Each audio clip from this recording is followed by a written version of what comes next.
Hi friends, कसे आहेत तुम्ही सगळे? चला आता बस मस्तपैकी एक चटणी. तर एका मिक्सरच्या भांड्यात 1 वाटी कोथिंबीर घेतलेली आहे मी आणि 1 वाटी पुदिना घेतलाय. जेवढ्या कोथिंबीर घ्याल तेवढीच पुदिना, जर त्याच्यापेक्षा थोडा जास्त घेतला तरी चालेल. इथे 3 ते 4 हिरव्या मिरच्या तिखटवाल्या घेतल्या. एक छोटा अद्रकचा तुकडा घेतलाय. तर अजून त्याच्यामध्ये 4-5 लसणाच्या पाकळ्या टाकल्या. मस्तपैकी आपली चटणी जी तुम्ही 15 ते 20 दिवस आरामशीर फ्रीझरमध्ये ठेवून कधीही यूज करू शकता. इथे अर्धा चमचा मी मीठ टाकले, 1 चमचा जिरं टाकले आणि इथे खडे मीठ टाकलेलं आहे मी. इथे सैंधव मीठ टाकलेलं, हे खडे मीठ टाकलं आणि 1 चमचा लिंबू रस टाकला. खडे मीठ वगैरे टाकल्यामुळे अजून चांगली हेल्दी आणि टेस्टी आपली ही चटणी तयार. इथे 4-5 बर्फाचे तुकडे टाकलेत मी, कारण ही चटणी मस्तपैकी हिरवी राहावे आणि तिची टेस्ट पण आणि हिरवापणा तसंच राहावा याच्यासाठी. इथे मी डाळे टाकलेले, म्हणजे जे चणा डाळ आपण रोस्ट केलेली असते डाळे टाकलेले 1 चमचा. तुम्ही पाहिजे तर जाडी शेव, भावनगरी शेव वगैरे पण छोटी शेव वगैरे टाकू शकता. आणि आता आपण मस्तपैकी मिक्सरमधून पेस्ट करून घेणार. तर बघा, ती मस्तपैकी आपली हिरवीगार एकदम चटणी झालेली आहे. तुम्ही फ्रीजमध्ये ठेवून 15 ते 20 दिवस फ्रीझरमध्ये ठेवून डब्यात हवा बंद जेव्हा पाहिजे तेव्हा तुम्ही चटणी यूज करू शकता. बघा मस्तपैकी आपली चटणी. तर इथे मी एक बटाटा उकडून किसून घेतलेलं आहे. जे आपण असेच 1-2 जर असे बटाटे जास्त उकडून फ्रीझरमध्ये अशा डब्यात ठेवून द्या, म्हणजे तुम्ही कधीही तुम्हाला उपयोगी पडतो. ते मी कोथिंबीर बारीक चिरून टाकलेली आहे, कारण आपल्याला कसं पटकन नाश्ता वगैरे काय बनवायचा असेल तर त्याच्यासाठी बटाट्यांचा उपयोग होतो. ते अर्धा चमचा मी चाट मसाला टाकलेला आहे. मग याच्यामध्ये मसाले तुम्ही तुमच्या आवडीनुसार पण टाकू शकता. इथे एक छोटा चमचा मी धने जिरे पूड एकत्र करून ठेवते, म्हणून ते 1 चमचा धने जिरे पूड मी ते टाकलेली आहे. छोटा ते थोडा अर्धा चमचा जरी मोठा टाकला तरी चालेल त्याच्यामध्ये. त्याचे मसाले घेताना तुम्ही तुमच्या आवडीनुसार घेऊ शकता, कारण आपल्याला प्रत्येकाच्या चवीच्या वेगळ्या असतात. आणि हे याच्यामध्ये बनवलं तर अजून टेस्ट होईल. तिथे मी अर्धा चमचा लाल तिखट टाकलेलं आहे.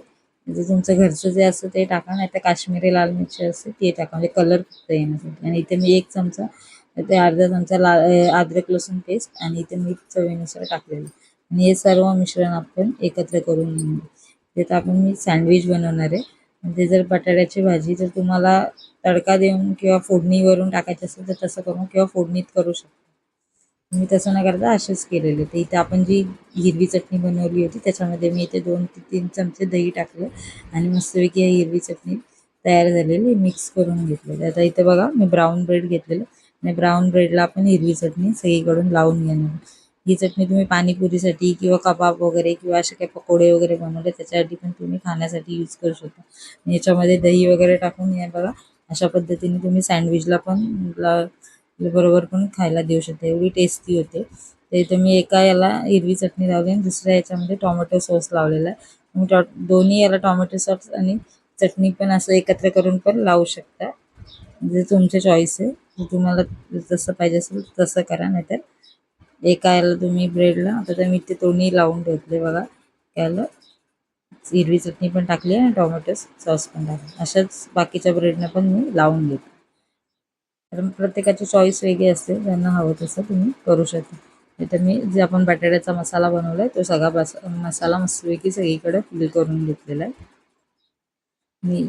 बघा पूर्ण मस्त मसाला लावून घेतला आणि त्याच्यावर आता आपण माझ्या टाकले. इथे मी सफेद कांदे घेतलेले. आता सफेद कांदे मार्केटमध्ये अवेलेबल आहेत आणि मला पण खूप आवडतात आणि हेल्दी पण असतात. त्याच्यामुळे मी सफेद कांदे कापून घेतले, टोमॅटो घेतले आणि शिमला मिरची घेतली. तुम्ही इथे काकडी, गाजर, बीट काहीही घेऊ शकता. त्याच्यामध्ये अजून तुम्ही व्हेरिएशन करू शकता. तर इथे मी थोडं चिली फ्लेक्स टाकलं आणि तुम्ही ऑरेगॅनो वगैरे थोडंसं टाकू शकता पाहिजे तर तुम्हाला.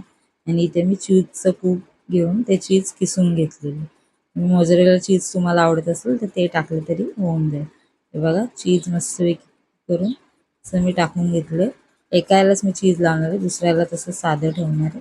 आणि दुसरं आपलं ब्रेड ठेवून इथे मी लोखंडी तवा घेतला आणि त्याच्यावर मी असं की बघा बटर टाकलेलं आहे. मी बटर वरून लावलं नाही, असं याच्यामध्ये तव्यामध्ये टाकून आपण बटरमधून हे करू. तुम्हाला पाहिजे तर तुम्ही ब्रेडला पण बटर लावू शकता आणि तसं पण तव्यात ठेवू शकता. बघा आता मी वरून परत थोडं थोडं साईडून बटर टाकणार आहे, म्हणजे आपलं अजून क्रिस्पी होण्यासाठी अजून मदत होईल. मंद गॅसवर, कारण लोखंडी तवा आहे तो लगेच तापतो, त्याच्यासाठी तुम्ही मंद गॅसवर करू शकता. जर तुमचा दुसरा कोणता तवा असेल नॉनस्टिकचा वगैरे तर तुम्ही त्या तव्यावर पण करू शकता. मग लोखंडी तव्यावर अजून त्याचं बेनिफिट पण आपल्याला माहिती आहे सगळ्यांना, चांगले आहेत आणि त्याच्यासाठी पण अशा पद्धतीने लोखंडी वगैरे तव्यावर जेवण बनवून ते खाल्लं तर आपल्या शरीरासाठी लो वगैरे चांगलं मिळेल. त्याच्यासाठी ह्या पद्धतीने तर इथे बघा मी 2-3 मिनिटातच याला टर्न करून घेतले आणि असं मस्त की क्रिस्पी झालेले.